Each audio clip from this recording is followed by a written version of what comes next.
Huwag po sanang ganun magpasaringan tayo. Iisa po ang layunin natin dito eh. Yung matukoy natin kung sino ang merong utak dito. Na ngayon po ay unti-unti na pong naihayag. Sino bang natatakot kay Martin Romualdez? Marami po siguro dito sa kapulungan ito. Pero hindi ako natatakot kay Martin Romualdez. Na nagngangalang Master Sergeant Orly Gutesa, ako po ay nabansagan na kulang po sa kortesiya. Para sa akin po ay hindi po tama na nagpapasaringan po tayo ng ganun. Iisa po ang ating layunin. Hindi po tayo magkakalaban sa layunin na matuntun po natin ang pinaka-problema kung bakit nasadlag po ang ating bansa sa ganitong kalagayan. Hindi ko naman po kasalanan ako po'y hanapin ni Sergeant Gutesa. Hindi ko po siya kilala eh. Hindi ko po kasalanan kung ako po ang hinanap niya at hindi iba. Nung pong makita ko po yung kanyang salaysay, ang sabi ko lamang po sa kanya ay, kung malakas ang loob mo talaga at naniniwala kang dapat mong gawin ito para sa iyong bansa, dalawa lang ang pwede mong gawin para sa akin. Ipanotaryo mo yan at kung malakas ang loob mo, bukas ng umaga bago mag-alas 9, kailangan nandun ka na sa Senado. Alam po yung notaryo, para sa akin lang po yun eh. Gusto ko lamang siyang testingin kung talagang totoo nga ang kanyang mga gustong banggitin. Ang pinakamahalaga po ay haharap siya, tatayo, at susumpa sa kalagitnaan ng pagdinig. At doon ay pakikinggan natin. At doon ay sama-sama natin siyang i-interpolate. Tatanungin. Nakita naman po ninyo kung paano niya sinasagot ang bawat tanong. Walang pag-aalinlangan. Siya lamang po ang natatangi na testigo na kumonekta sa pangalan ni Saldico at Martin Romualdez. Wala nang iba. Ngayon po siya ay naharap sa napakaraming pasaring din. Bakit po ako ay walang kortesiya? Hindi po ba ako ay humingi ng panahon sapagkat hindi ko naman po alam kung talagang darating siya nung araw na yon, kaya hindi na po ako nagsabi. Gusto ko talagang paniwala ang darating siya. Dumating nga po siya, kaya ko siya inilabas. Pero kung pag-uusapan po ay kortesiya, balikan po natin ang mga nangyari. Nung ako po ay chairman pa ng Blue Ribbon Committee, nagkaroon po ng pagdinig. Unang pagdinig ay August 19, 2025. Isang araw bago po nagkaroon ng pagdinig ang Blue Ribbon Committee, ang ating pong kasama, si Senator Lacson, ay nagkaroon po ng posting. Sa Twitter po yata ito, hindi po ako sanay dito eh. Babasahin ko po, August 20, 2025. The Senate Blue Ribbon Committee hearing yesterday is akin to the cart going ahead of the horse. Had the cart waited one day, it would not have missed the details of the truth about the many substandard ghost projects and more that will be exposed in my privileged speech today. Yun po ba ay courtesy din? Sa akin pong palagay, hindi dapat po nagkaroon ng ganitong pagpapasaring. Alam ko po ba kung sino-sino ang tatayo para mag-deliver ng privilege speech? Matagal ko na pong sinabi noon kung kailan po ang pagdinig.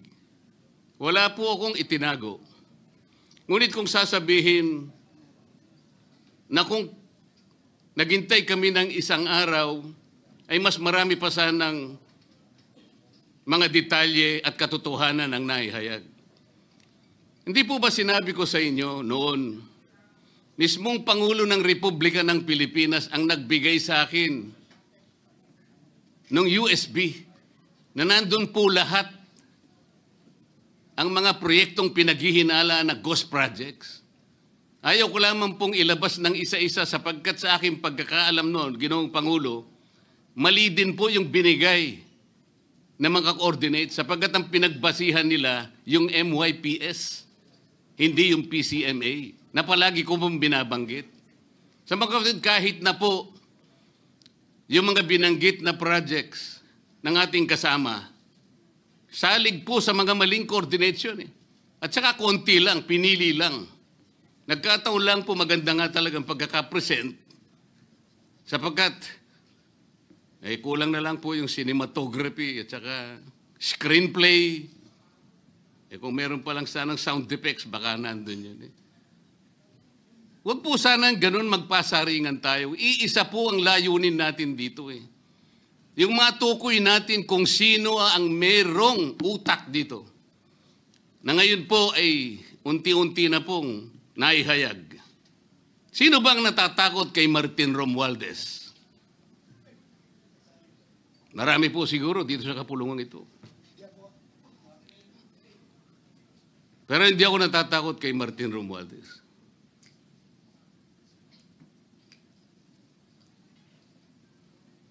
Ngayon po, kino-question po yung notarization ng statement ni Gutesa. Dahil yung babae po, yung abogadong babae, nag-notarize, tinalikuran po niya ang yung kanyang signature, yung kanyang pirma. Nandyan po ba yung assistant natin para ipakita po natin? Ayan po yung huling bahagi ng dokumentong ninotaryo doon sa opisina ng abogadang babae na ngayon ay tinatalikuran niya ang kanyang pirma. Doon sa right side po, ayan po yung ninotaryo sa dokumento ni Gutesa. Yung kaliwa po ay iba pong dokumento. Tingnan po ninyo yung pagkakahawig. Ibig po ba ninyong sabihin, Ginoong Pangulo, yun pong notarial details, yun po yung kulay blue, na kung saan nandyan yung PTR, nandyan po yung MCLE number, nandyan po yung kanyang roll number, yung kanyang address. Nakuha po ba ni Gutesa mula sa opisina ng abogada at in-stamp niya? Pagkatapos po yung detalye na nasa bandang kaliwa na kung saan makikita nyo document number, page number, book number, series of 2025. Makukuha po ba ni Gutesa mula sa libro, mula sa notarial register ng abogado? Paano niya makukuha? Tingnan po ninyo yung kabila, ganun din. Bakit po natin hahanapan ngayon si Gutesa at sasabihin pa natin dahil lamang tinalikuran ng babaeng nagnotaryo ang kanyang pirma? Pangkaraniwan na po kasi, Ginoong Pangulo, kahit pumunta kayo sa maraming lugar na kung saan nagnotaryo, hindi nyo po makikita ron ang abogado. Iaabot nyo lang sa kanyang papel ninyo, pagkatapos isosoli niya sa iyo, pagkatapos nyo magbayad. Itatanong po ba ni Ginoong Gutesa, bago siya umalis, tatanungin po ba niya doon sa babaeng kausap niya kung sino man yun, Madam, kayo po bang may pirma nito? Wala pong ganun eh. Ngayon, kung tatalikuran po ng abogado na yon ang kanyang pirma, ako na po mismo ang magdidirect ng prosecution sa kanya para ma-disbar siya. Sapagkat ginagamit po niya yung opisina na yon. Pakita po ba natin, pwede po nating ipakita yung opisina, yung kanya, ayan po yung kanyang lugar. Ang opisina po niya ay sa Ermita, ngunit yan po ay ginagamit niyang address. Ayan po makikita ninyo. Notary Public 24/7. Ibig nyo sabihin, nandyan at hindi na natutulog yung abogado na yan. Sigurado meron siyang tao dyan na pumipirma. At ginagaya na lamang ng kanyang staff o secretary yung pirma niya. Ganyan po palagi. Kalakaran. Kalakaran, ngunit hindi tama. Sapagkat sa batas po ng notaryo, kailangan nakaharap po yung magnunotaryo sa nagpapanotaryo.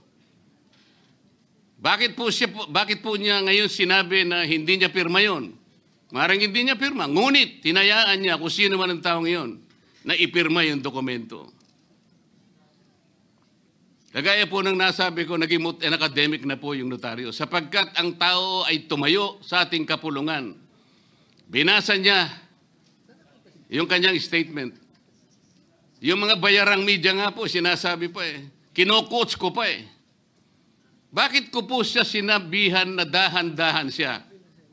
Dahil po nung panahon na binabasa niya na yung kanyang statement, sinusundan po namin yung kanyang binabasa. Binigyan ko po ng kopya ang chairman ng Blue Ribbon Committee. Binigyan ko ng kopya ang ating Senate President at yung aking katabi si Senator Gatchalian dahil 4 lamang pong original ang meron kami. Yung binabasa pala niya ay Xerox copy kaya may naputol sa baba. Gusto ko lamang pong ma-record ng totohanan. Dahil doon sa umpisa po niya, merong isang linya po siyang nalaktawan. Alam po ito ng mga kasama natin na sinusundan po habang binabasa namin. Doon sa pangalawa po, 2 linya naman po ang nalaktawan niya. Kaya gusto ko lamang pong maging maayos ang pagre-record ng kanyang statement. Ano po sabi ng mga bayarang media? Hindi ko naman po nila lahat. Kaya ako po hindi nagpapa-interview sa kanila Alam ko po ang karakter ng ating media ngayon. Nakakaawa na po ang kalagayan.